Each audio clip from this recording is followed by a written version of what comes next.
Chaque trimestre, GV2V vous propose son regard sélectif sur des crises qui ont secoué les entreprises et les institutions à travers le monde.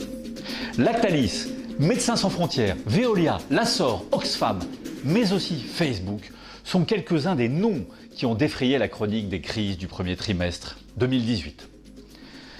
Commençons par un bilan de cette retentissante affaire Lactalis qui s'est invitée pendant de longues semaines à la une des médias.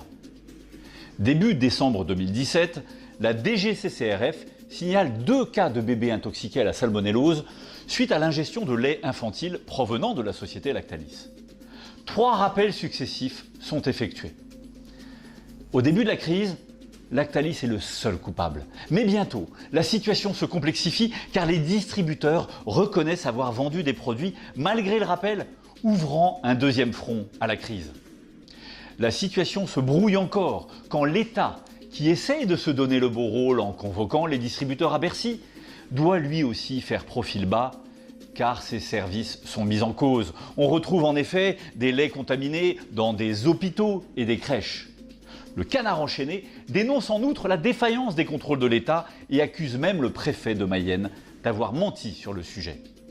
La crise accélère encore. Une association de victimes fait de plus en plus entendre sa voix. Et bientôt, les Français pétitionnent en masse sur change.org.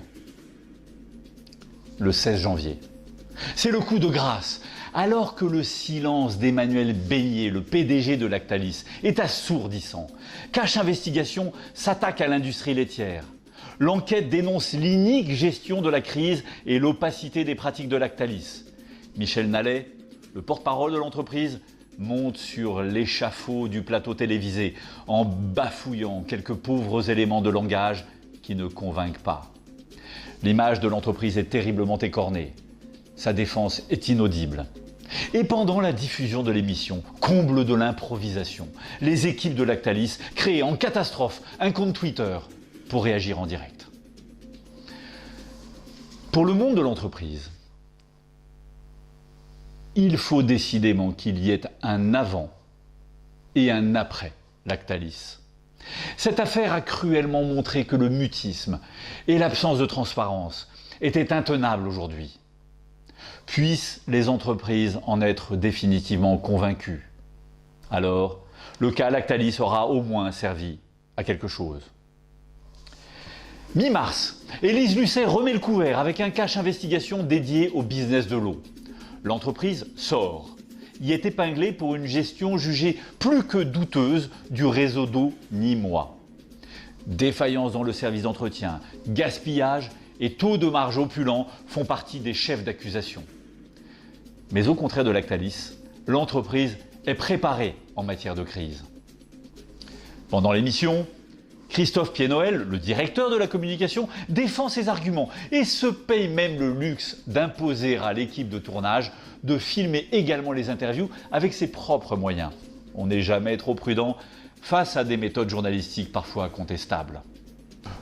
Le lendemain de l'émission, SOR diffuse un communiqué intitulé « La réalité des faits », dans lequel l'entreprise s'explique et donne ses propres chiffres.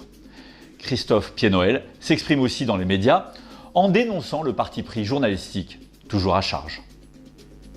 Dans cette même émission, le groupe Veolia est également mis en cause. Mais la riposte de l'entreprise est habile. En direct sur Twitter, Veolia met en doute l'impartialité de l'émission qui ne cite que 4 fois le nom de Suez contre 24 fois celui de Veolia. Ne serait-ce pas parce que la présidente de France Télévisions, Delphine Ernotte, siège également au conseil d'administration de Suez? Une accusation qu'Élise Lucet réfute naturellement sur le plateau de son émission. Mais la pratique de Veolia est d'autant plus habile que l'on vit dans un monde de défiance où les accusateurs se retrouvent souvent également accusés. Ce monde de défiance n'épargne pas les ONG. Les récents déboires d'Oxfam, qui se donnent pour mission de lutter contre la pauvreté, ne vont pas arranger leur matricule. Recours à des prostituées, viols et abus sexuels sont reprochés pêle-mêle à certains membres de l'organisation. L'ONG présente ses excuses, publie plusieurs communiqués sur son site internet fortement relayés sur les médias sociaux, mais le mal est fait. Plusieurs personnalités engagées annoncent publiquement l'arrêt de leur rôle d'ambassadeur, comme l'actrice Minnie Driver et l'archevêque sud-africain et prix Nobel de la paix Desmond Tutu. 7000 donateurs réguliers cessent même leur contribution financière. Craignant l'onde de choc, d'autres ONG prennent alors l'initiative de communiquer avant d'être rattrapées par le scandale. C'est le cas de Médecins sans frontières qui révèle 24 cas d'abus ou de harcèlement sexuel constatés en son sein en 2017. Enfin, le premier trimestre 2018 s'achève avec une crise touchant Facebook. Le géant américain plonge dans la tourmente à cause de la société Cambridge Analytica, accusée d'avoir récupéré illégalement les données de 50 millions d'utilisateurs du réseau social, données qui auraient notamment servi à la campagne de Donald Trump. Des dizaines de milliards de dollars de capitalisation boursière partent en fumée. Le PDG de Facebook, Mark Zuckerberg, doit s'expliquer devant le Parlement européen et plusieurs enquêtes sont ouvertes. 4 jours après la révélation de l'affaire, Zuckerberg s'exprime enfin sur sa page Facebook et accorde différentes interviews. 4 jours. Autant dire une éternité à notre époque de l'instantanéité alimentée par le fil continu des médias sociaux. Une étonnante histoire de cordonnier mal chaussé. Déjà écorné par de précédents scandales, Facebook sort la grosse artillerie et appuie sa défense en achetant des pages entières de pubs pour présenter ses excuses et expliquer les mesures que va prendre l'entreprise. Mais malgré la stratégie des grands moyens, l'opinion publique se braque. À l'affût, le cofondateur de WhatsApp lance une campagne de boycott avec le hashtag #DeleteFacebook.